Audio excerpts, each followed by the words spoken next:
देखिएगा अगला रूल्स में क्या है कि यदि दो सेंटेंस एज इफ या एज थाउ से जुड़ा रहे, दो सेंटेंस कैसे, देखो एक सब्जेक्ट इधर है एक सब्जेक्ट इधर है, जब दो को सब्जेक्ट आ गया तो दो को क्रिया भी आया, देखो एक क्रिया यहाँ भी है और यहाँ भी क्रिया है कि नहीं है। तो दो को जब दो सब्जेक्ट और दो क्रिया हो जाते हैं तो दो को सेंटेंस भी हो जाते हैं।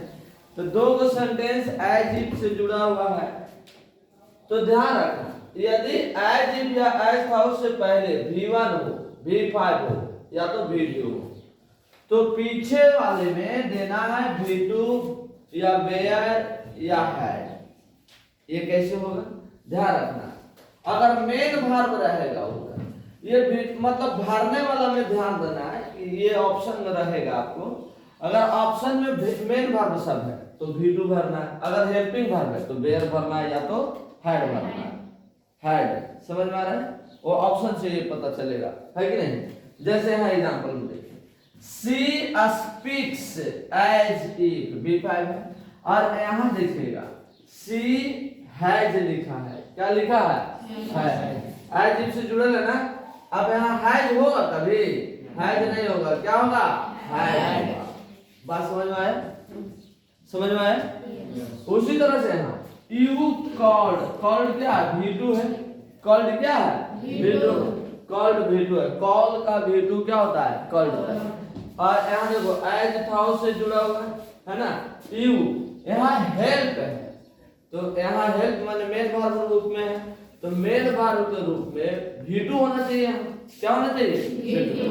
तो यहाँ पे हेल्प नहीं क्या होगा हेल्प होगा, नहीं होगा बाबू, होगा ना। अगला रूल्स देखिएगा, अगला है कि यदि इनडायरेक्ट स्पीच का रिपोर्टिंग वर्ब जो हो, इनडायरेक्ट स्पीच मतलब जो नरेशन होता है ना, तो नरेशन के दो को पार्ट होता है, एक रिपोर्टिंग स्पीच का होता है और एक रिपोर्टेड स्पीच का होता है कि नहीं। उसके एक हम बता देते हैं जैसे लिख करके यहाँ, जैसे एक डायरेक्ट स्पीच के लिखते हैं जैसे ही सेड कॉमा यहाँ लिख दिया कि यू आर ए सॉरी हाँ यू आर ए डॉक्टर, देख रहे हैं। हाँ यहाँ पे देखिए ये डायरेक्ट स्पीच में तो ये इन्वर्टेड कॉमा के बाहर वाला जो पार्ट है इसी को कहते हैं रिपोर्टिंग पार्ट, इसी को कौन कहते हैं रिपोर्टिंग पार्ट, और ये अंदर वाला पार्ट को कहते हैं रिपोर्टेड स्पीच, ठीक है रिपोर्टेड स्पीच। ये डायरेक्ट स्पीच में रहता है, लेकिन इनडायरेक्ट स्पीच में क्या रहता है ये कॉमा उमा हट जाता है, कॉमा उमा हट जाता है। हम डायरेक्ट स्पीच की बात नहीं किए, हम इनडायरेक्ट स्पीच की बात किए, बात समझ में आ रहा है। तो इनडायरेक्ट स्पीच में क्या होगा, आइए दैट के पहले जो वर्ब रहेगा उसको कहेंगे रिपोर्टिंग वर्ब। दैट के पहले ध्यान से सुनो, दैट से पहले जो वर्ब रहेगा वो क्या कहलाएगा रिपोर्टिंग वर्ब, और रिपोर्टिंग वर्ब कोची में रहेगा पास्ट में। तो देखो ये सैड पास्ट है, से का V2 होता है सैड वाला, से का V2 को जो होता है सैड, और सैड से V1 है, V1 यानी प्रेजेंट है ना, और सैड V2 है और V2 को क्या है पास्ट है, V2 क्या होता है पास्ट होता है। बात समझ में आ रहा है ना, तो ये है पास्ट। अब यहाँ तुमको पास्ट मिल गया तो कहता है रूल कि अगर दैट के पहले पास्ट मिल गया तो बाद वाला भी जो वर्ब आना चाहिए वो पास्टे आना चाहिए, क्या आना चाहिए पास्ट। जैसे पूरा आप रूल्स पढ़ सकते हैं कि इनडायरेक्ट स्पीच का रिपोर्टिंग वर्ब, रिपोर्टिंग वर्ब माने दैट के पहले जो मेन वर्ब आया है कि नहीं, उसको क्या कहेंगे पास्ट हो तो रिपोर्टेड स्पीच। और रिपोर्टेड स्पीच अभी कौन वाला बताया, ई वाला ने बताया है।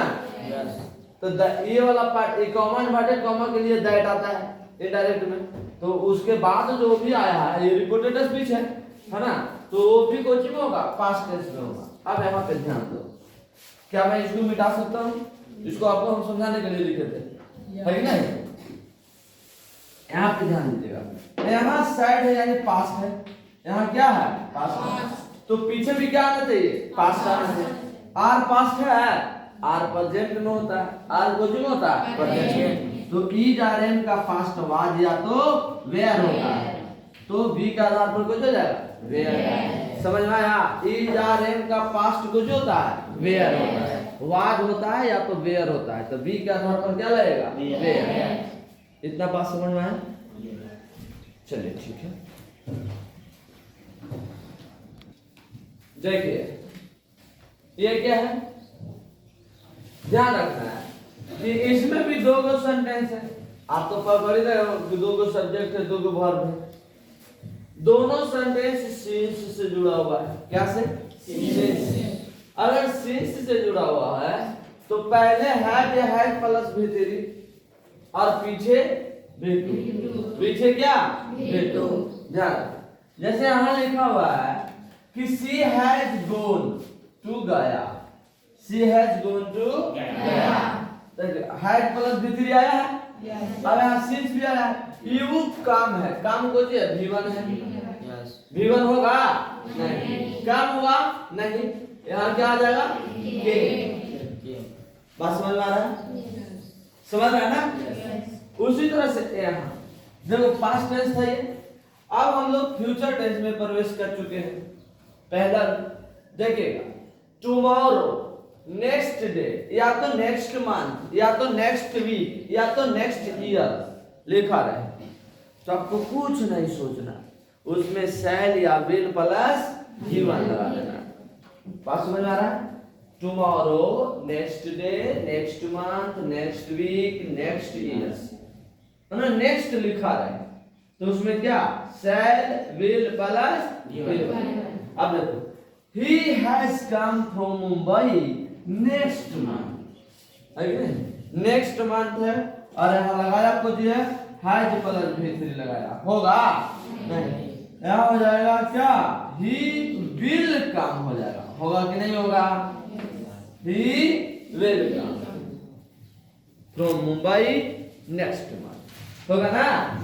वह अगले महीना मुंबई से आएगा, आएगा, अगला महीना आएगा, तो अगला महीना तो भविष्य ना हो गया जी, तो भविष्य में शैल विल ना लगाएंगे। समझ रहा ना? आया समझ में? yes. चलो ठीक, चलिए देखिए बाबू आगे क्या समझना है कि एक चीज ध्यान रखना, हमने तो बता दिया कि यदि tomorrow, next day, next month, years रहेगा तो उसको में शैल या विल प्लस भी1 लगेगा। लेकिन ये नोट्स पे ध्यान रखना है बाबू कि यदि कोई ऐसा कार्य हो जो बड़े पैमाने पे किया गया, जो बड़े पैमाने पे किया गया, या उसका प्रोग्राम फिक्स हो, उसका प्रोग्राम क्या हो? जो क्रिया बड़े पैमाने पे किया जाएगा बाबू, उसका प्रोग्राम फिक्स ही होगा, होगा कि नहीं होगा? तो उसमें फिर शैल या विल लगाने की आवश्यकता नहीं है, उसमें शैल या विल लगाने की आवश्यकता नहीं है, उसमें भी1 या भी5। जैसे बात समझो, मान लिया जाए कि कल क्रिकेट का मैच होना है, टुमारो, बात समझ में आ रहा है? कल होना है क्रिकेट का मैच, तो क्रिकेट मैच का तो प्रोग्राम पहले से फिक्स रहता है ना फिक्स जी? अचानक तो बताइए, कल के लिए हम भी1 या भी5 का प्रयोग कर सकते हैं कि नहीं कर सकते? प्रोग्राम फिक्स है तो कर सकते हैं। अच्छा, वो क्रिया भी बड़ा पैमाना पे किया जाता है, आप समझते हैं ना? उसी प्रकार से मान लिया जाए कि हल्ला हो जाए कि मोदी जी गया में कल आने वाले हैं, आएंगे, कल आएंगे, है कि नहीं?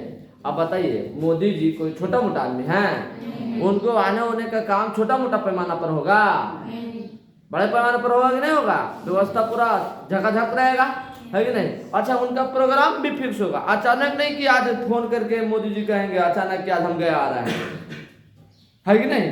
ऐसा कहेंगे? उनका प्रोग्राम 1 महीना 2 महीना पहले फिक्स होगा और बताया जाए 1 महीना 2 महीना पहले से प्रचार होगा, होगा कि नहीं होगा? तो क्या होगा? उसमें भी1 या तो भी5। खाली बड़े बड़े की बात नहीं है, बड़े बड़े का बात ही नहीं है, गांव देहात में भी प्रोग्राम फिक्स हो जाता है यार। जैसे समझ तुम, मान लीजिए आपने शादी का कार्ड छपवा लिया, बताइए आपका प्रोग्राम फिक्स हुआ कि नहीं हुआ? हुआ ना? आपको कितना तारीख को तिलक है, कितना तारीख को बाराती आना है, कहना मड़वा, कहना मटकोर, होगा ना? सब प्रोग्राम फिक्स रहता है कि नहीं रहता है? कार्डवा में ऐसा कि नहीं कि मड़वा लिखल है 5 तारीख के और हो रहा है 8 तारीख के, बाराती लिखल है 10 तारीख के, मंगा रहे हैं 20 तारीख के, ऐसे होगा? प्रोग्राम फिक्स रहता है कि नहीं रहता है? रहता है ना? तो उसको में V1 V5 यूज करेंगे कि ना करेंगे? बात समझ में आ रहा है? देखिए एक एग्जांपल आपको दिया है, सीएम श्री नीतीश कुमार, सीएम श्री नीतीश कुमार, नहीं, श्री नीतीश कुमार केम टू बोध गया टुमारो। देखो टुमारो लग गया, तो टुमारो में तो सेल या विल भी लगता है, लेकिन सेंटेंस के ध्यान से देखना, कह रहा है श्री सीएम नीतीश कुमार, अब सीएम है भाई, और गए बोध गया आ रहे हैं कल, तो इनका प्रोग्राम तो पहले से फिक्स होगा, होगा नहीं होगा? फिक्स होगा ना इसको? इसलिए यहाँ केम लगेगा नहीं, केम तो इसको गलत होता है कि नहीं? यहाँ तो दिलाया जाएगा काम शुरू हो जाएगा, क्या हो जाएगा? समझ में आया बात? बात समझ गए? चलिए ठीक है। तो ये आपका क्या 5 तो ये आपका होमवर्क है बाबू, आपको इसको बना लेना है, ठीक है? आज इतना ही तक, आगे अगले क्लास में।